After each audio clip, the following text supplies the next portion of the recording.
MARGARET LOCKLEAR, and you're watching the Great Blacks and Wax Open Forum. And we'll be right back.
MARGARET LOCKLEAR, and I'm at the Great Blacks and Wax Open Forum. My guest today is ANDROH. He's a really good friend of mine. Aaron, tell us what you're up to lately. Aaron is an actor, a singer, producer. He does it all. So tell us what you're up to now. Well, first I want to say thank you, Margaret. It's always a pleasure to be in your company. Whenever I'm with you, something exciting is going to happen or has happened. Exactly. So, you know, we had a wonderful time at the university at the audition for the play that the young people are going to be doing, Raisin in the Sun. Also, you know, we had a wonderful time out at seeing the Black Men on the Edge with Carlta's Ransom. He did a wonderful job with that. Also, I have to help him promote and produce his CD that's going to be coming out. Oh, Mr. Ransom is doing some wonderful things for the male role model and the male image here in Baltimore. So what is he going to be singing on this? And this time he's going to be singing. He's going to sing. He's writing. He's done a TV pilot. He likes to direct. He likes to act. And his other talent is singing. And he's written several songs. Okay, well, what is his musical genre? Gospel. Gospel is his favorite. He does some R&B, but his forte is gospel. He's leaning more on gospel because that's where his roots are. Okay. Well, that's okay about Carlta's. I want to know what's going on with you because you are a busy man. I understand you may be coming up for the production of Smokey Joe's Cafe. And, yes. Of course, you were called back at Howard University for decided what role you want to get. Is it Bobo or Walter for a Raisin in the Sun? I haven't made up my mind. Bobo was a lot easier to do. Definitely a lot less lines to do.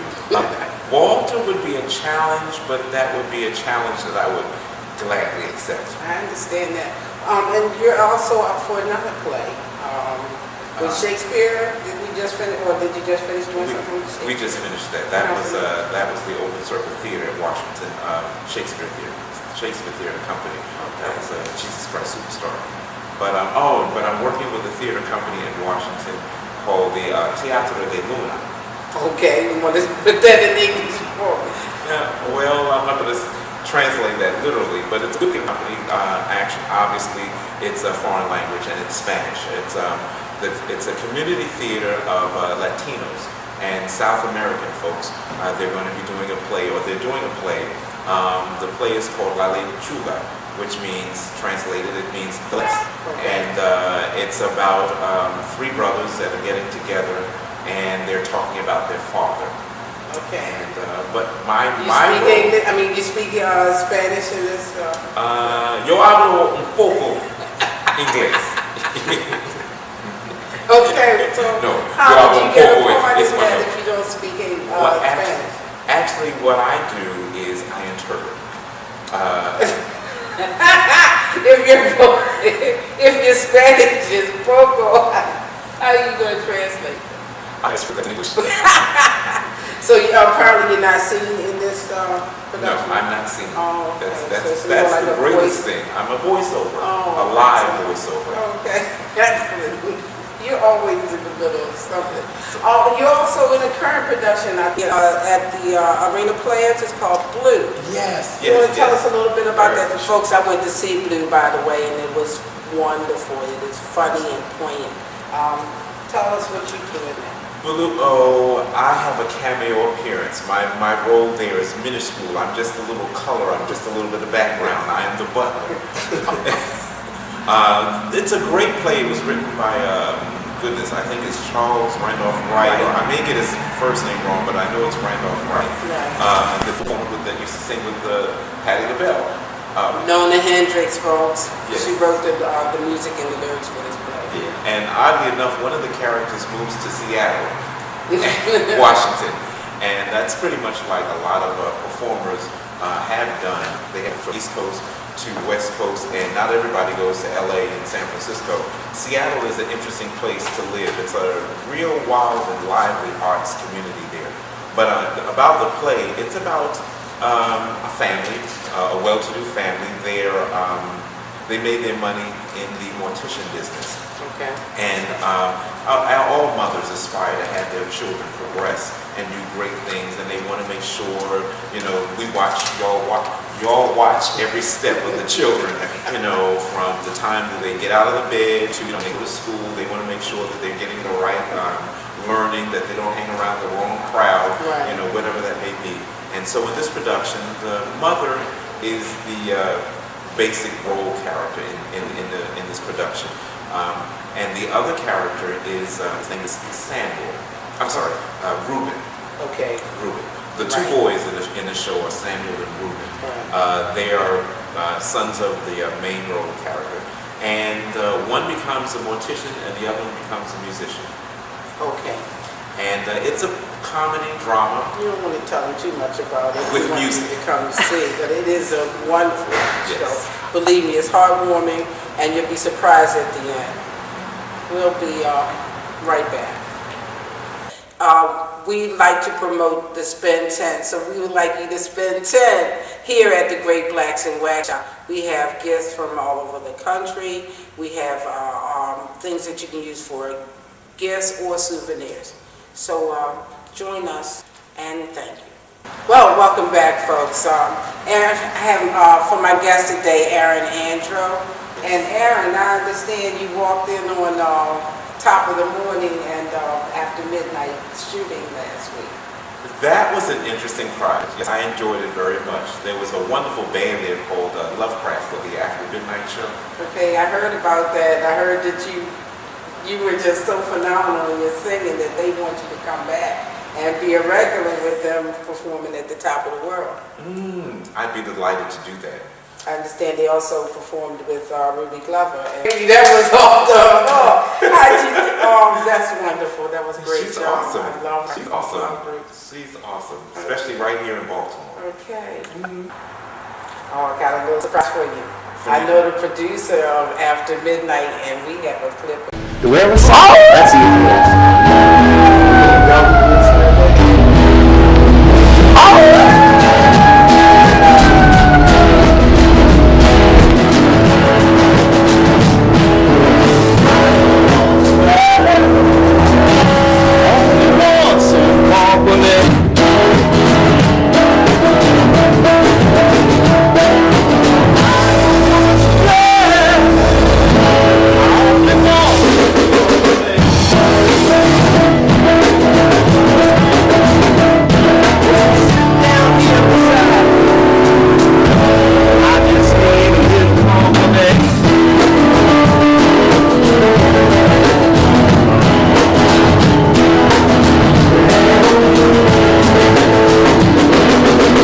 Oh, Aaron, no, Aaron.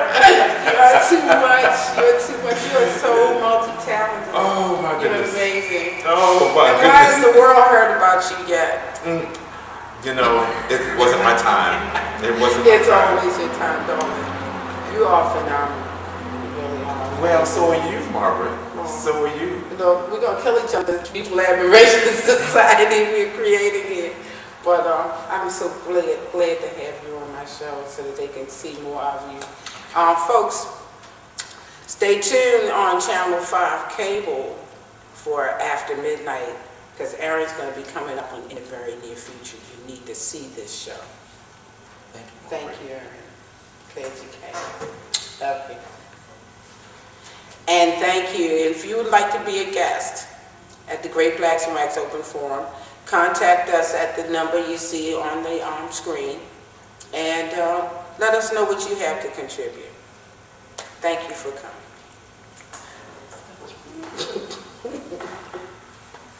Folks, I want you to stay tuned because I got a load of stuff to show you today. Okay, if you'd like to be a guest on our show, call the number that you see on the screen. We're here the first Monday of every month at the Great Blacks and Wax. We're located at 1601 East North Avenue. Good afternoon, ladies and gentlemen in the viewing audience. This is Margaret LOCKLEAR from the Great Blacks and Wax Open Forum. My guest today is Mr. Caltace Ransom, and he's going to talk to us about his upcoming production of Black Men on the Edge. Caltace. First of all, let's tell us a little bit about yourself. You're from Baltimore? Yes, ma'am. I was born and raised here. I've been into music and theater all my life, singing on elementary school choir. And I started writing at the age of like 14. I started writing plays. Wonderful. Have you had anything produced so far? No, this is the first thing that, Oh, okay. truthfully speaking. All right, then you want to tell us a little bit about Black Men on the Edge? Okay, Black Men on the Edge. I was originally in a Reader's Theater production of that back in '97 at the Arena Players. And the reason why I'm doing Black Men on the Edge now is to raise money for my show, truthfully speaking, which is a television pilot. It's a television pilot. Okay, well, I'll get back to that, but I want you to tell us a little bit about Black Men on the Edge, since that is coming up in the very near future. Okay, well, Black Men on the Edge was written by another black writer by the name of William Mayfield.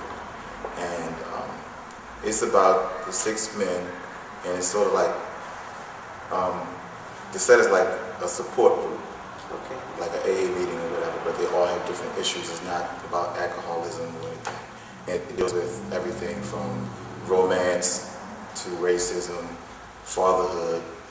It covers a lot of issues. Okay, so it's like a mentoring kind of Yes. program between men. Yes, and expressing their feelings, their issues. Okay. Well, before we get into your reason for producing this particular piece, let's tell the audience that Black Men on the Edge will be produced on October the 23rd at the West Baltimore Middle School. Black Men on the Edge is going to be produced at the West Baltimore Middle School, and that's at 201 North Bend Road on October the 23rd. And I'm asking the audience to come out and support this young man for his endeavor. Now, you said you were doing this for a pilot that you were working Could I on just called mention Truthfully a couple Speaking. people's names? Okay, yeah, go ahead. Well, Black Men on the Edge will be directed by Mr. Milton Keene and co-directed by myself. Oh, okay. And there's three other gentlemen in the show, along with myself, who are members of the Arena Players. Myself, Andre Congo, D. Carter, Okay. and Edward Cole. And Edward Cole. Yeah, and there's another man that's going to be making his debut named Bill McCrae. All right, wonderful. I'm gonna kind of look out. I'm gonna put it on my calendar and try to check it out. So tell us a little bit about this pilot that you've developed called Truthfully Speaking. Yes. Well, the reason why I created Truthfully Speaking was that as a black actor, I'm very concerned about the image of black artists in the media. And as a black artist, it's hard to get a quality role unless you're already established, like Denzel Washington or Lawrence Fishburne. They want to cast you as a crackhead or some kind of a criminal. Well, Truthfully Speaking is about an affluent black family, and it's a big family. It has Okay. both of the grandparents on both sides of the family. It has the mother and the father. They're both professional people. What inspired you to write this, aside from just the fact that you wanted to have a good role for yourself? Well, it wasn't just about myself. It was about other black artists as well. I wanted to create roles and help other black artists, friends of mine that are actors and actresses, and people who I don't know. So do you have any idea where you're going to produce this particular piece? Truthfully speaking, Yeah. well, we already have a gentleman by the name of Robert Garcia, and he actually went to school with Samuel L. Jackson. He went to college with him in Morehouse, and he's going to be the cinema photographer for this. Okay. What is the core of this family that you're trying to project? You say it was a really large family. Yes, well, it's a drama, but it has a little bit of comedy in it. And, the father, he's an ex-pro basketball player. Now he's a wealthy businessman. The mom, she owns a prosperous restaurant in the D.C. area. The family resides in the Maryland, D.C. area. Okay. There's 7 children, 4 sons and 3 daughters. Okay. They're all grown-up children, or? All of them are grown except for the youngest 2, which are in their late teens. They're like 15, 16. The main focus of the show is about the whole family, but the main focus is the relationship between 2 brothers, Nate and Isaiah Speaks. And Now, this pilot, you say it's a pilot, you plan on making this into a series? yes. Okay, folks, as you know, this is the open forum at the Great Blacks in Wax, and we have people coming all the time. But if you would like to be a member of our audience, call the number you see on the screen, and we meet, I believe, the first Monday of every month, if you would like to come and sit in on our open forum. Any questions, anecdotes, or anything you would like to contribute to our program, we'd be more than happy to hear from you. Okay, thank you. We'll be right back.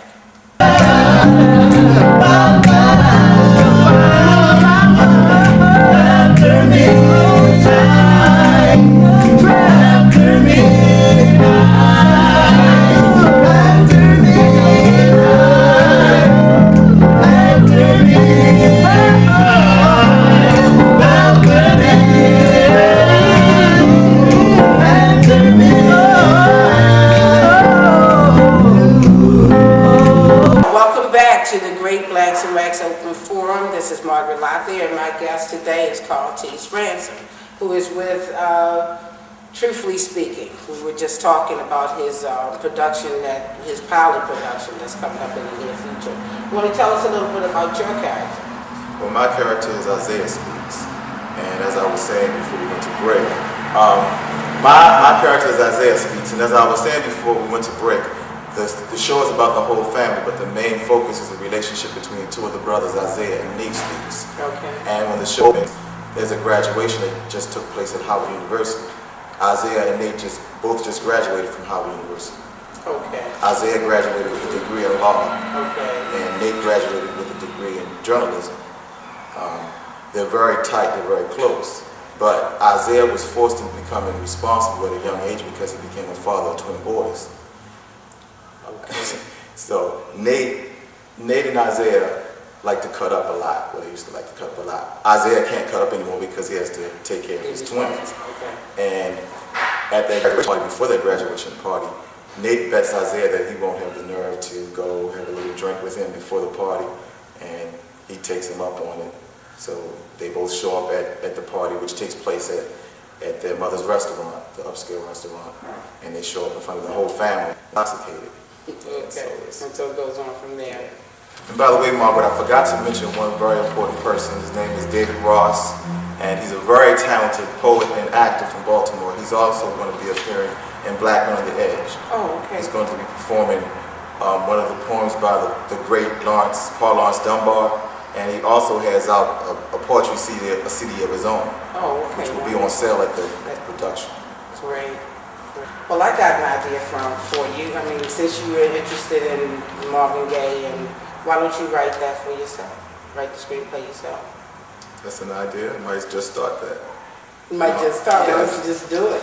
I will do it. Okay. And I would also like to do the Sam Cooke story as well. Wonderful. You're going to do it from a musical perspective, or are you going to, I know last year I saw a piece by, about Sam Cooke, and it was done like a musical journey, but I would love to know the background, tell a story about Sam Cooke, know more about him. I had the biggest crush on him when I was a little girl, yeah. I remember the first time I was about 12 years old, was at the Royal Theater, and he kissed me on my cheek. I did not wash that cheek for a month. Every time I was going to rub around everywhere with that cheek.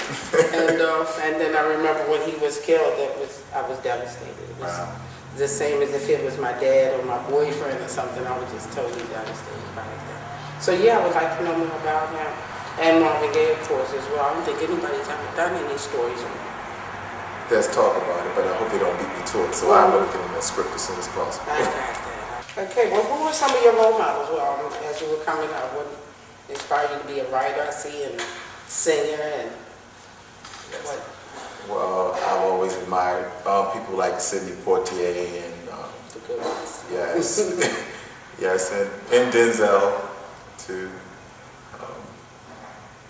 And on the singing tip, Okay. Marvin Gaye. Okay. I love Marvin Gaye. As a matter of fact, that's one of my dreams is to star in a film. Portraying my name. Have you written music yourself? I've written some songs, yes. Anything that we can plug here? Are you getting the opportunity today? I don't have anything out right now. I'm working on that right now. My manager over there is. Oh, your manager's here with you? Oh, Aaron and Andrew, would you like to come up and give us a little plug here? Go on stage, yeah, because we can put his... You've been trying to get him to ask something. What am I supposed to sing, or what am I? So you want to tell us a little bit about your role or your involvement in this program? Well, thank you. This is my fellow actor, thespian, and thank you also, Margaret. Actually, I was helping Carl Taste, Mr. Ransom here, doing PR to make sure that he got on productions like this, that there are activities, there are events and places where people can be met and also meet the need of, we always talk about getting out and getting advertised and publicity and what have you. So I had to let Mr. Ransom know that there are some other places, even though maybe even on Channel 45, or he might not be on the Channel 2 news, only if he was dead. But he's very much alive, and that this would be one avenue to talk about his project and that the positive roles and images that he wants to portray to our society. It's excellent, because we need some positive influence in our community today. If you want ticket information, I have a number here. Yes. That would be 443-226-7286. If you want information on the tickets for Black Men on the Edge. And as I said, it'll be presented at the West Baltimore Middle School that's located at 201 North Bend Road. And I'd like to thank the principal of West Baltimore Middle School, Mr. Everett Garnett, for allowing us to use his facility. Okay, I want to thank you all for joining us today at the Great Blacks in Wax Open Forum. My guest today has been Carl Taste Ransom. Carl Taste, I want to thank you for coming. Thank you. And I wish you all the success on your production as well as the pilot. Aaron, thank you for being here. I love you. And all of you, I love you. So did you like that? Well, have a look at this. Good afternoon, folks. This is Margaret Locklear, and I'm here with the Great Blacks in Wax Open Forum. My guest today is Mr. David McDuffie, and an associate producer of an upcoming performance of Love, Laugh, and Live to Create. David, you want to tell us a little bit about, first of all, who is David McDuffie? Well, first of all, thanks for being here. David McDuffie is, I guess, an artist, actor, director, nurturer of talent. The current production that one of the current productions I'm working with is Love, Laugh, and Live to Create. It's a production, a play written by Mahogany. She's a poet and wonderful poetry, so you have to come out and get a copy of her CD. It's just nurtured to the soul. The play is about, as an actor, an actress, an entertainer, you go to auditions, and you hunger to create. And so this particular character finally lands a big job in Los Angeles, but has to move from the East Coast to the West Coast, uproot herself, and she gives up relationships, and it explores whether it's worth it and how she carries on from there. So it gives the people a peek inside the heart and soul of an actor. You want to, you have to live to create, but at the same time, there's love relationships in your life. You still want to be happy, and so you need, just friends to laugh with and understand yourself. Right. So it's a wonderful production. It's at the Goucher College on Saturday, October 30th. 2 shows, 3 and 8 o'clock. So you can't get enough of it. It's like a good movie. You want to come back and see it. Okay. Most of the actors here are from Baltimore? Well, no. There's Howard G. He was in the first production. He's from Baltimore. Some people like Leslie Miller, she's moved on to Los Angeles, but we're fortunate to have her come back for our production. And we plan on taking it on the road also. Excellent. Excellent. Okay, well, David, thank you for joining me today. Thank you so much for having me. And letting us know about this wonderful performance. It's called Love, Laugh, and Live to Create. It'll be at Goucher College on October the 30th. Yes. And you can call for ticket information at 410-821-9747. Again, David, thank you for coming. Thank you, and you have a great day. And thank you. And we'll be right back.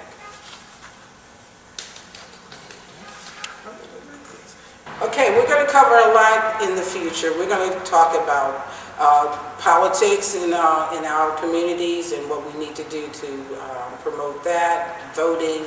We're going to talk about the arts and entertainment, African American culture. With the holidays coming up, we have Kwanzaa coming, and Christmas and the like. So we'll look forward to seeing you again in the future. Thank you all for joining, and we'll see you again soon.